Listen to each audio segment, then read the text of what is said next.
Hey, folks, this is Rob Walden. Welcome back to Fireside 42. Tony, how are you? I have learned lots about water today. Not Canadian water, American made water. Good old-fashioned American water. Num. All right, so today, is there anything, I don't think so, because we would have talked about it off air, but is there anything that we need to bring up? About? I don't know. I'm going to say the answer is no. I guess I'm just looking for banter. What? Lisa in the background singing. Is she? Is she back there? I think to myself. What a wonder. This has been a day. This week, today we sat down with Josh and Michael and Billy, and we talked about how TAs are made. If you remember way back in our very first episode, our test episode, we chatted a little bit about that. We went into much more granular detail about that today. Yeah, we did. And I think they did wonderful explaining every detail about that process. All three of them, I mean, there's no other way, any better way to say it than how they did. So, yeah. I think it's important to point out, though, that I think based on all of the interviews that we've done and all of the people that I've talked to, I think we could have replaced any one of these with anybody else in the bargaining committee and had just as good a discussion about how this. You guys are. What I'm saying is, you guys are all very good at this point. Everybody in our subcommittee has had some kind of involvement with that process, be it a leader or anything like that in a subcommittee.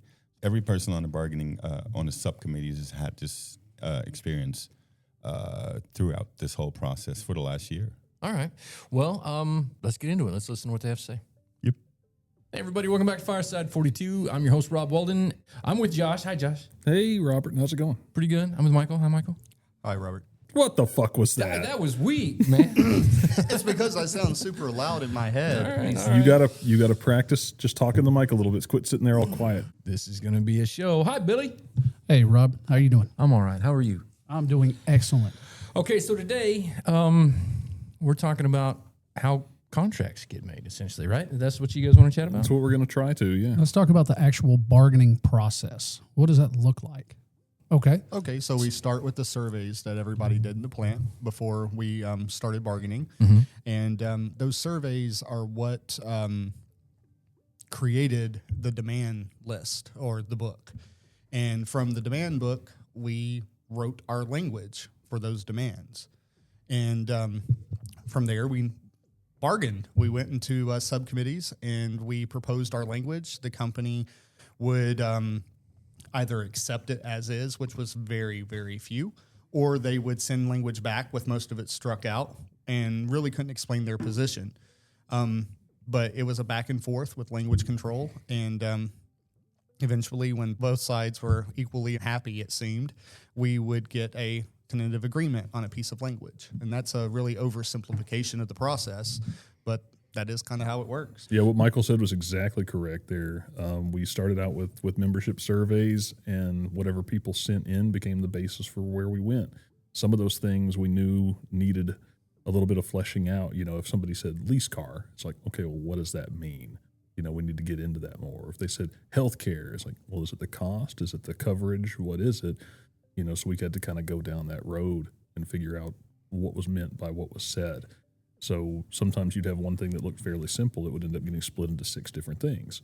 Then we would start looking at, okay, how do unionized shops handle these issues through the course of negotiation? And, sometimes we'd find out, they already have something like that.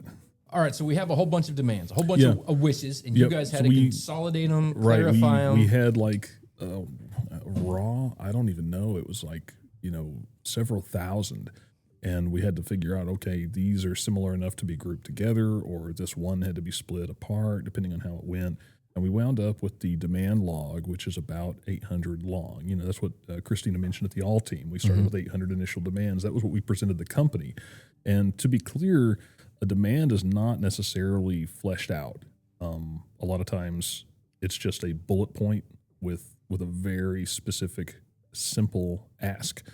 And what'll happen is, let's say, we present that to the company, they ask a few questions to make sure they understand what we're seeking here. And then after discussions back and forth, they go, oh, that's reasonable, or oh, that's doable. So they go, yeah. But just saying yes does not answer the full question. So let's say we're creating a legal document. Rob, you want a bottle of water. And I'm going to say, okay, you can have a bottle of water, but what size, what type, what brand? Do you want it cold? Do you want it warm? Do you want it heated up with tea in it? Like there's a whole bunch of different ways that bottle of water could come to you. Right. That's where the language comes in, where we have to sit down and discuss, like, okay, this is what the thing needs to say. You know, we need to break down the details of who gets the water and what condition it arrives in, what is a timely way to get the water, and then what do we do if somebody doesn't get the water they were promised. I think you sort of bring up an unanswered question. We get these offers from Christina, and we'll see it on social media, and we'll hear it on the floor from time to time. People are like, I don't know why we can't just sign this offer. Why don't you just put this offer on the floor to vote? And the reason is because there is no contract. Like, even if in theory we were to concede to everything that they're offering us, we're like, okay, we'll take that. There still is not contractual language written down in a form that we can ratify. So you're still going to have to sit down with them and bargain the language. So even if we did theoretically take what it is that they're offering, there isn't a contract to ratify yet. Well, Correct. for clarification, there are over 300 demands that do have contract language with them. We would be bringing that for ratification. We wouldn't be bringing the things that Christina was talking about in the all-team meeting to ratification because we don't have language on. We are still missing language on some of the key principles that she uses for optics in meetings and her videos. And, you know, when she's able to put out that we have a 4K ratification bonus, and then they're enhancing our profit share by 8% with our attendance bonus, but there's no language, it's really not real, and it's kind of false advertising in a sense. Yeah, because you got to think, you know, we settled on that rat bonus, what was it, a month ago? Yeah, it would have been, I think, the July 19th or something like that. Yeah, July 18th I think or it 19th, was. And we've gone back and forth several times to try to get that ironed out as best as possible. And, you know, we just kept seeing, okay, well, we need to change it to fit this, or they didn't want certain people to get it. And we were like, no, if they can vote to ratify, they should get it. You know, we go around the world. And as of like right now, while we're sitting here, it's not finished. It is not settled. Those details are not put to bed yet. So, yeah, is what you're saying. If we were to vote on whatever we have at this point, that's not part of it. That's not included. Okay, let's zoom in a little bit. Okay, so right before we started, Michael and I were talking just a little bit, and he brought up something I thought was really interesting. So you have main table discussions and side table discussions. Well, subcommittee. Subcommittee. All right, explain to me what's the difference and what gets decided to be on the main table and what gets decided in subcommittees, and who gets to decide that, and what happens in each of those? Well, main table discussions are your high economic impact discussions. So that's going to be our general wage increases. That's going to be the ratification bonus. That's going to be our health insurance. That's going to be our 401k. That's going to be additional time off because that has a large economic impact to the plant. And then in our subcommittee levels, like our grievance procedure, that's something that's standard in the contract. You work out the details. That doesn't have an economic impact. There's a miscellaneous subcommittee, and in miscellaneous, there was something about adding additional fans and areas for better airflows. That's not a large economic impact. So when you think of main table discussions, you think high value. When you think of subcommittee, you think of things that could be settled between us, the workers, and you don't need additional people in to make those decisions. You know, you just got to come up with agreed upon language. And if I need to rephrase that, I can, because I feel like I fucked that up. You're fine. No, but to be clear, then, so the 300 pages that we got, the 90% of whatever it is, that's all been taken care of, not at the main table. That's all subcommittee. Some of it was main table, some of it wasn't. So almost everything started in the subcommittee, except for general wages. Mm-hmm. We even had a profit sharing subcommittee. We had healthcare in a subcommittee, all those different things. And sometimes what happened is you got to a point where, all right, I've gone through everything I could possibly go through in this subcommittee about this. There's no more room to move here because the people at that table can't make that decision. So it goes to the main table. And that was one of the ways we closed a lot of subcommittees out, was we had different things that might have a dollar amount attached to it. And what we would do is highlight it to come back to it. Be like, okay, so the dollar amount is what needs to be figured out at the main table, but the structure, the rules, whatever, we figure that out here. So a lot of it started in subcommittee and went to main table. And like job security, that became main table, and now it's back in subcommittee. and that's where we're negotiating it currently. So what happens at main table? I'm curious. You guys just sit across from each other and yell at each other? No. Like Sometimes. It's very formal. It's not really like that. There's decorum to it. There's respect between the sides to a certain extent, but it's simply we present the whole bargaining committee for UAW, for the workers and international staff, present our main table demands to the company. They're sitting over there. Their whole bargaining team is sitting over there. We present it to them. We explain, hey, this is why we're asking for that. Now, vice versa, they're supposed to be presenting to us and being able to explain when we ask questions. That's a completely different topic, but that's how the main tables go. We present all of our main table issues. We present it to them. They ask questions. We explain it. We go our separate ways. You know, the company, I think the last one, it took 20-something days to get a response back from the company. Yeah. And most of the time we respond in less than a week. This one, we've been bargaining the job security, so it's taken us a little bit. We've been talking about that. But our responses are always the day after or maybe 2 or 3 days after. It Yeah, by doesn't and doesn't take us weeks to come up with something. Now, this time, though, it's you guys, correct me if I'm wrong, and it happens, but you guys are trying to catch up on some of the TA language. So have you made your pass yet? Since the last pass, you guys still... We haven't put over a main table pass yet because the biggest thing that came across was the job security proposal and the plant closing proposal. So we're currently discussing job security right now. Plant closing we haven't got to yet for a variety of reasons. But You guys are working. You didn't just go on vacation. We're up here bargaining the contract, but we still have stuff that we do outside of here as well.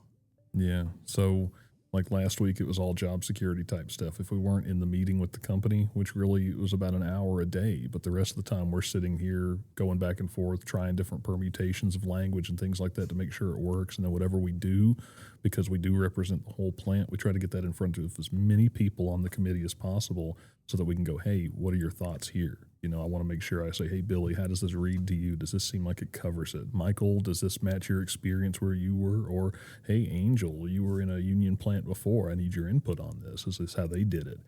And then other times you're sitting there reading, you know, what Big Three language is. I got the copy of the Ford contract over there, and that's a really useful way to see, okay, this is how they handle it. Does that work for us? Can I borrow some of that to make it fit?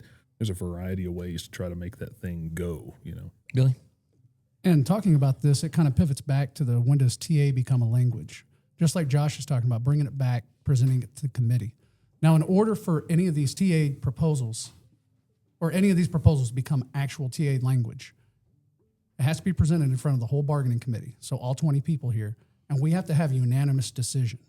It's not, hey, 3 people are holding this up or people are just purposely trying to delay. No, it takes a unanimous decision by the bargaining committee. That way everyone's voice is heard. That way everyone has their input, every area, because that's something I heard. Every area now has input on it through this bargaining process because we've elected people from every area. And since it takes everyone's signature to become language, everyone is duly represented. So before it becomes language, the whole bargaining committee has to be present, has to be presented to them. Any questions that need to be asked, any discussion. And after that, then we'll put it for a vote and see how it shakes out. Yeah. But everyone is more than welcome to have the right to say their piece, to have their voice heard. This is all of us coming together. Yeah, And that's how we got make those decisions. Yeah, we got a question the other day, like, is it by majority or is it unanimous? And it's like, it's unanimous. Like every single TA we've got has 20 signatures on it. And what's interesting is our side, we need the 20 people that work in the plant to sign off on it. The company only has 2. Whatever people were negotiating the language that were authorized to make the decision, the judgment call, whatever, they're the ones that put their 2 initials there. But on the other side of that sheet of paper, it's 20 of ours. And let me say this real quick, because I know we get mixed up with our jargon and stuff like that. When you hear us saying TA, that's short for tentative agreement. Right. You know, just so we're clear on that. You guys, we've covered this in multiple podcasts. You guys have written the vast majority of the language. Yeah. Okay, so given the company the most benefit of the doubt, okay, let's just do a hypothetical. I want a bottle of water. I want it to be X brand. I want it to be 16 ounces. I want it to come in a recycled container, and I want it to be 34 degrees Fahrenheit when you deliver it to me. Nice. Okay, we've tentatively agreed upon that. Okay. That's a refreshing proposal. Okay, so let's say I'm the bargaining committee. You guys be the company. I write that out the best I can. That's my proposed language. Right. I send it to you, and you have some objections. Right. They're No, gonna I think I know where you're going with it. They're going to object to something. Yes. Oh, absolutely. And it might not be anything in principle that I want. It may And just some be of it's the not way malicious. It might be because your water has to come at 36 degrees because they're not capable of getting it to 34. Right. And it would be too expensive to install refrigerators that would get it to 34 or something like that. And we have to go, well, that's reasonable. Okay, so they have valid objections from time to time. Sometimes, yes. And we have to acknowledge that, right? So, okay, so they'll scratch out some language. Do they then write their own language? Yeah. Sometimes, usually. sometimes not. It could be, so sometimes it's not very productive. You think about, okay, if we both have a disagreement, but instead of talking about it, I just write a note, pass it to you, you strike out what you don't like, write what you like, and pass it back to me. We can do that all day. We can do that for months. Right. And in some cases, a year. Hello. But the other part of it is let's have something called a sidebar where it's like an informal meeting, no notes are taken or anything, and we discuss, hey, I'd like to pass this, but I'm not sure how that's going to go. What are your thoughts on that? Yeah, we're And trying. then- We're trying to get a path to get there.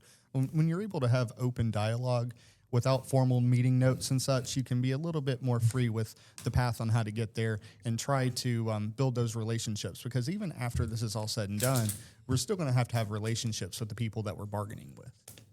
So, yeah, that's something to point out, too, is that we give Christina a rest of shit because she's the front person for the company side. But you are not just dealing with her. You're dealing with a slew of people. Yeah. And would you say, by and large, they're well-intentioned, even if they're your opposition? I think some are. I think all of them have a job to do that puts them in a position where maybe even if they sympathize with what's being discussed, they can't show that. They wouldn't be doing their job correctly. Well, Same way, that's- like as a bargainer here, I can understand the company's position on a lot of these items we bring up, but also I'm here to represent the people on the floor. I'm here to represent the people who brought their concerns to us in the form of that survey or in conversations we've had ever since then. We have to do justice by that, even if it's something that we feel like personally, maybe I don't care about it. I mean, I don't lease a car. That's not something that's high on my radar list, but I also understand that it is for other people, and I wouldn't be doing my job if I just blew it off because it's not my thing. That's unacceptable. The other thing I'd like to say, all this water bottle talk, everyone's gotten thirsty. I was going to say, I did such a good job of selling water that Billy went up and got one. Everybody's getting hydrated now. This is good. All right, so I've written language explaining exactly what kind of water I want. I've passed it to the company. The company has objected. They've sent their language back. I've rewritten my... Well, we don't rewrite. So anything that they would strike out, and if there are any changes that need to be made, so you've given us your language, we're the company, and we've given our language back to you. And you will receive a paper copy of that language with not objections, but things that we don't agree with, and they'll be struck out, and you'll get a digital copy. So from that digital copy, anything that you want to add in, you would add in after the strikeout.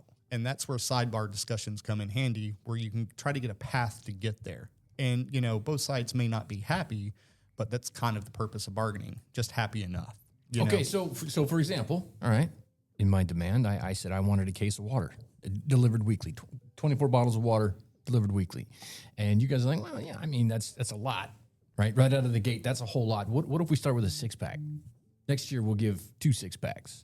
That's the kind of thing that you guys, that's part of the bargaining? There's all kinds of ways to skin that cat, as the well, saying goes. Like maybe instead of bringing you 6 every week or whatever, we bring you 48 every 2 months. There's a million ways to figure out what's the right way to solve this problem. You guys call it Culligan Man or something like that.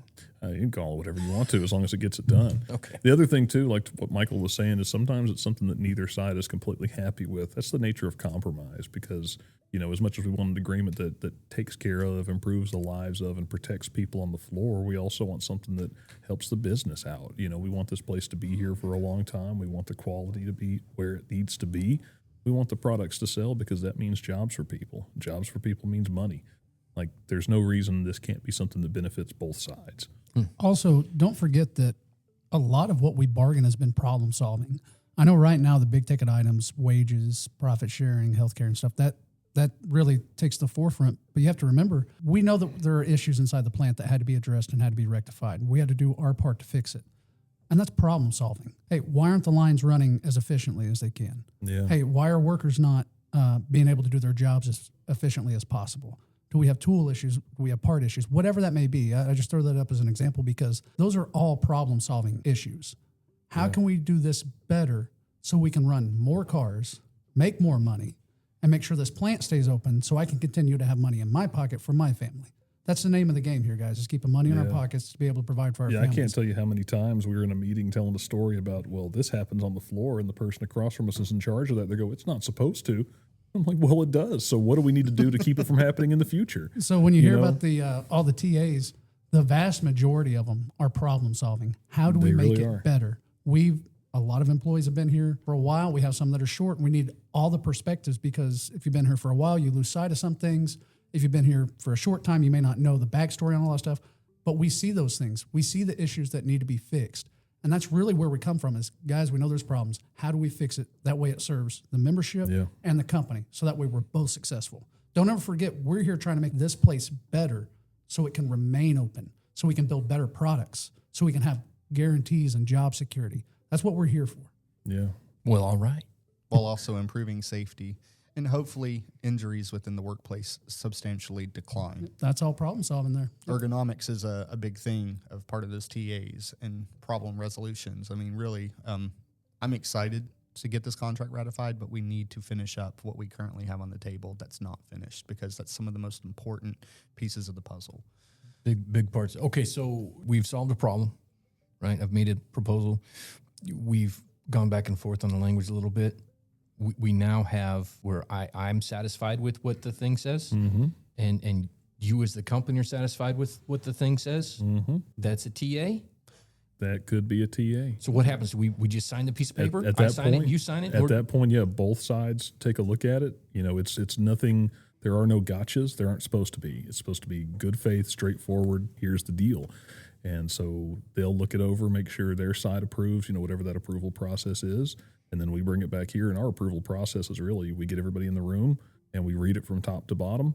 If somebody's on PTO that day, we read it to them when they get back. We make sure everyone's okay with it. And if anyone has questions, we talk through it. We discuss it. Sometimes we get input from international saying like, hey, look, we had this problem in my plant. This is why we do it this way. And it's like, okay, it makes sense. And then we all sign it. The company signs it and each side gets a copy. So everything's done in duplicate, and and then that is the TA. You put that issue to bed, and then you move on. Correct. And that's how we got 300-ish TAs. And some of them we've had to go back to and kind of add in some things, some addendums and stuff like that. We have some that be a TA number, then we would have an A beside it or something like that if we needed to kind of touch up something as it comes out down the road. So that brings up a good point too, because we talk about this on and off in episodes, and it's been brought up at update meetings, and you were just talking to a team member about this, and I think it's important so the TAs are tentative. It's a tentative agreement. Correct. It's an agreement in theory. Mm-hmm. It is not voted in on. It's not law. So it is subject to change. Typically, if you have a tentative agreement, changing it would require both sides. Mutual parties would have to agree that we're going to change this TA. Once you have a TA and once you have it signed, that is going to go into the agreement. Now, we're putting the cart in front of the horse here, but we're at ratification. We're selling this contract. We're telling you what's in it. We got the highlights out, the white pages. You're free to read, and the membership decides that nope, we don't want this. This is shit, and they vote it down. Then we go back and we look and see what did we do wrong? What do we need to change? Do we need to change anything? And I really don't think that we have done that bad of a job that is going to happen. We hope. But that is a possibility because we are not the final deciders on this contract. The final nail for this contract is 3,200 people that get to vote on it on the floor. Right. That's correct. That's why it's a tentative agreement, because none of it is official until membership votes it in. So the 20 of us and the company can agree, yeah, we agree with that. That's what we present to membership for them to approve it. So whatever we have we think is good enough that we bring to the membership, that doesn't count for nothing until membership actually approves it. Yeah, when we harp on things like, member approval and voting and the democratic process and things like that, is like, it's not just corny banter. It's really what we do here. Because, there's technically a TA could still be something that's, in play on the field, but generally it's only a TA because membership hasn't voted on it yet. Once they do, there we go. And again, if there are certain things that are still hanging out there that are critical things, because remember, every demand we've got came from members. We're not doing our job legally if we don't represent that. And if we leave things hanging on the table because somebody wants to vote on it now, it's like, no, we can't do that. We cannot leave these member demands completely unanswered. It's just not right. It goes against everything we're setting up here. Okay, so then let's project into the future a little bit and speculate. And maybe you guys know the answer to this. So at some point we will have an entire contract of TAs. Yes. Okay. So as we know, we've talked about before, there's 300 already. That's a lot for, say, me to just vote yes or no on. Like, I should have an opportunity to review it, right? So even after we get a completed body contract, Yeah. it's not like we're going to vote on it the next day, right? You got to give it to the people, there's, and we get there's to a review period it. of time, I don't remember what it is, but I recall it being fairly generous where the entire agreement would be available for people to view either in a paper copy or online, I think. And you can do that. We'll also be creating, Michael mentioned a moment ago, the highlights where, for a certain topic, a certain genre, if you will, hey, these are the big things we were able to accomplish around this, that, or the other. And also, member meetings and stuff where whatever the final product is, like, we'll all be there. And so anyone that has questions or wants to know, like, we'll be there to explain it, because the people that actually wrote it are going to be the ones standing in front of you talking to you about it. Right. That's absolutely correct. And just to add a little bit to that, we have to print enough copies of the language for 10% of the workforce to review. So that's 320 copies that'll be floating around the plant. We have to print up. Also, what Josh was talking about being at the meetings, we're going to have membership meetings for membership to come in and ask questions, understand in person what's going on. That's where we as the bargaining committee have to say, hey, this is what we bargained. This is why we did it. This is what you get from it. This is what changes. So that way everybody has a basic understanding. There's no going into this, hey, I don't know what I'm voting on. I'm just voting. We're going to provide opportunities. There's going to be online copies of the contractual language that we're proposing. There's going to be in-person copies. You're also going to have in-person membership meetings, and you're always going to have your bargaining committee here so you can ask questions. You can call, see, come up here, whatever. And that way you can get answers to your questions. That way you can be well informed. We only want people voting on this. Personally, I don't want people voting on this if they're informed, if they know what's going on. I would rather you make a sound decision, and it may not be something I agree with, but at least you have the knowledge. Okay. Period. Oh, all right then. Is there anything else that you guys can think of that we haven't covered here? Do you think this is pretty? We've been talking about. I suppose we could have episodes on how this is done, but I think we've done a pretty good overview of the entire process. I hope so, and I also hope if if anyone listening to this has any additional questions, like, please bring them up or send you a message or something like that, because we can always come back to it and talk about it in more detail or anything like that, because we want folks to know in as much as is possible, hey, this is what's happening and this is how we do things and this is where some of this time goes. Billy? So I just want membership to know that I know people are tired of waiting. I know people are fed up with it and getting frustrated, but I want everybody to know no one from this bargaining committee is trying to hold this up.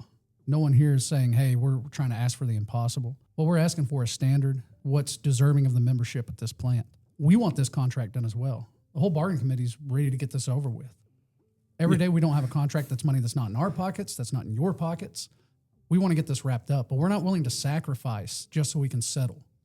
Yeah. Christina's been presenting to everyone, all these things, and it's her job to make you believe they can't afford this or they can't do that.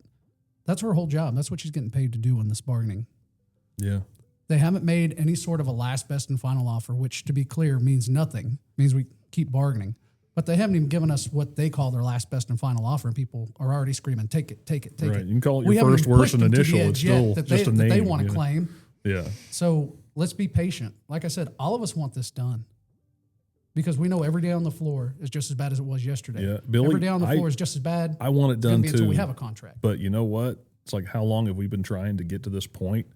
Like, how long, how many weekends, how many weeknights, how many times were you away from the family because we were trying to hold a meeting or talk to some people or hand out flyers even or something like that? It's like, I think we all have too much invested in this now to let it go and be half of what it should be or to settle for less than what Spring Hill down the road gets, or Kentucky Truck Plant, Well, or any of those kind of places. you know? For 14, almost 15 years, everybody's had to settle for what Volkswagen determined was what they could give, what they thought was they're being so gracious in giving us those things.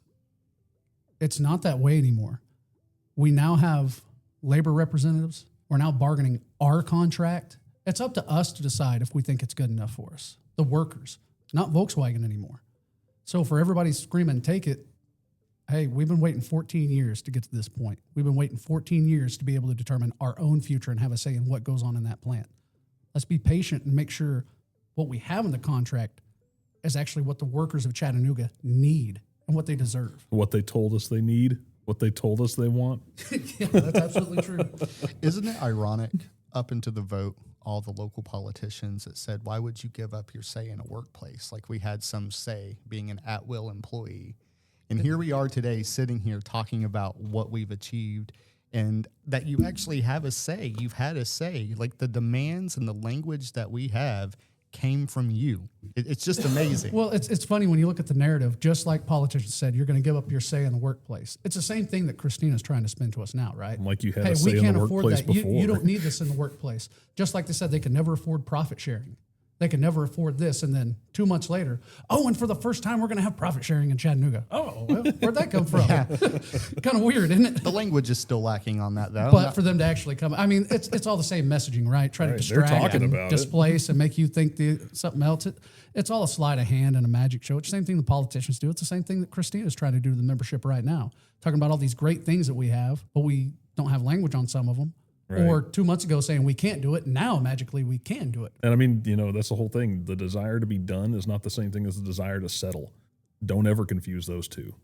Can I just say that I'm sensing in not unnoticeable elevation in y'all Spitfire today? Thanks for coming in and talking. This is Fireside 42. We're out. Those guys were full of Spitfire vinegar today. They're Yeah. a little rowdy. Need some water to cool them off. I Damn. know. But anyway, I learned a lot. I learned more. You think in Canada they sell water in, what do they call it? Milk? They sell them in what? In Canada they have milk bags. So I wonder if they have water bags too. You know, they have douchebags.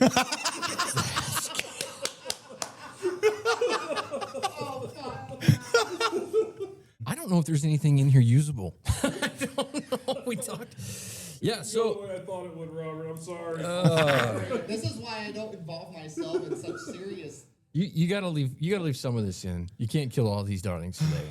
We didn't make fun of anybody. There's no mention of Taylor Swift. You can leave a lot of this in here.